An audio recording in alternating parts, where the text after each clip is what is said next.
हम आज क्या पढ़ने वाले हैं? अम्ल एवं क्षार की प्रबलता प्रबलता के बारे में हम पढ़ने वाले हैं आज। सबसे पहले प्रबल अम्ल किन्हें कहा जाता है, यानी स्ट्रॉन्ग एसिड किसे कहा जाता है?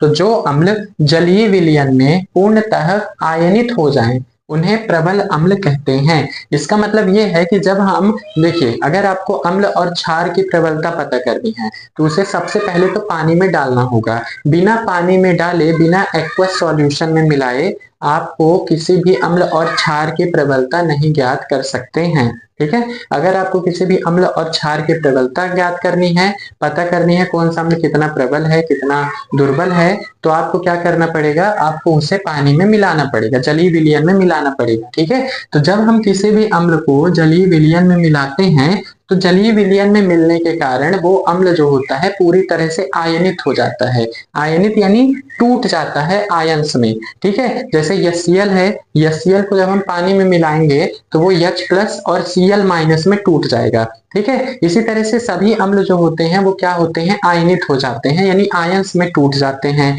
जब ये टूट जाते हैं तो इन्हें ही हम क्या कहते हैं? प्रबल अम्ल कहते हैं। इनके पास क्या होती है? प्रोटॉन त्यागने की उच्च क्षमता होती है। प्रबल अम्ल के पास प्रोटॉन त्यागने की और इलेक्ट्रॉन ग्रहण करने की, प्रोटॉन लूज करने की और इलेक्ट्रॉन गेन करने की बहुत ही ज्यादा कैपेसिटी होती है, क्षमता होती है, जिस क्षमता का यूज करके वो कई सारे प्रोटॉन्स को त्याग देता है। जो अम्ल जितने ज्यादा प्रोटॉनों को त्यागेगा उतना ज्यादा प्रबल होगा। तो प्रबल अम्ल जो होते हैं सबसे ज्यादा प्रोटॉन को त्यागते हैं, इसलिए इन अम्लों को हम क्या कहते हैं? प्रबल अम्ल कहते हैं। ठीक है, जैसे कि H2SO4 यानी सल्फ्यूरिक अम्ल हो गया हमारे पास, HCl यानी हाइड्रोक्लोरिक अम्ल हो गया, HNO3 यानी नाइट्रिक अम्ल हो गया, HBr यानी हाइड्रोजन ब्रोमाइड हो गया। ऐसे कई प्रकार के अम्ल होते हैं जो कि प्रबल अम्ल के अंतर्गत आते हैं। जब ये पानी में मिलते हैं तो बहुत ज्यादा प्रोटॉनों को क्या करते हैं? त्यागते हैं। इस कारण से इन्हें हम प्रबल अम्ल कहते हैं।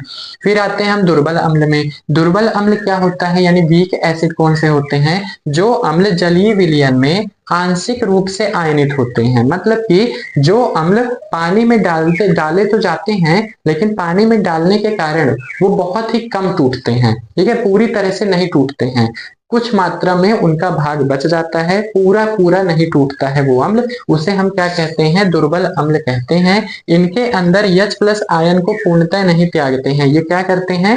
ये अपने प्रोटॉनों को पूरी तरह से नहीं त्यागते हैं। ये अपने प्रोटॉनों को यानी H+ आयन को पूरी तरह त्याग देते हैं प्रबल अम्ल, और दुर्बल अम्ल जो होते हैं H+ आयन को पूरी तरह नहीं त्यागते हैं। ठीक है, यानी पूरी तरह नहीं टूटते हैं पानी में मिलने के बाद, सिंपल। तो उन्हें हम क्या कहते हैं? दुर्बल अम्ल यानी वीक एसिड कहते हैं। जैसे कि CH3COOH, ये क्या है? एक तरह का अम्ल है जिसका नाम है एसिटिक अम्ल। ठीक है, एक है HCOOH, ये भी एक प्रकार का वीक अम्ल है यानी दुर्बल अम्ल है जिसका नाम है फॉर्मिक अम्ल। एक है हमारा H2S यानी कि हाइड्रोजन सल्फाइड। इसी तरह से हमारे कई प्रकार के अम्ल जो होते हैं वो दुर्बल अम्ल के अंतर्गत आते हैं। फिर इसके बाद हम आते हैं अपने प्रबल क्षारक में। प्रबल क्षार क्या होते हैं, यानी कि स्ट्रॉन्ग बेस कौन से होते हैं, किन्हें हम स्ट्रॉन्ग बेस कहते हैं? तो जो क्षार जलीय विलयन में अधिक मात्रा में हाइड्रोक्सिल आयन यानी OH- आयन उत्पन्न करते हैं, प्रबल क्षारक कहलाते हैं। ठीक है, मतलब कि प्रबल क्षार को जब किसी भी क्षार को पानी में मिलाया जाए और वो क्षार पानी में मिलने के बाद टूट जाए और टूटने के बाद बहुत सारे हाइड्रोक्सिल आयन उत्पन्न कर दे, उन्हें हम क्या कहते हैं? उन्हें हम प्रबल क्षार कहते हैं। ठीक है, जब कोई भी क्षार पानी में मिल जाए, पानी में मिलने के बाद वो टूट जाए और टूटने के बाद बहुत ज्यादा मात्रा में हाइड्रोक्सिल आयन यानी OH- आयन उत्पन्न करे, उन्हें हम क्या कहते हैं? प्रबल क्षार कहते हैं। उदाहरण NaOH यानी सोडियम हाइड्रोक्साइड, KOH यानी पोटेशियम हाइड्रोक्साइड, CaOH2 यानी कैल्शियम हाइड्रोक्साइड। इसी प्रकार से कई सारे क्षार जो होते हैं वो प्रबल क्षार के अंतर्गत आते हैं, जो पानी में मिलने के बाद बहुत ज्यादा मात्रा में हाइड्रोक्सिल आयन उत्पन्न करते हैं।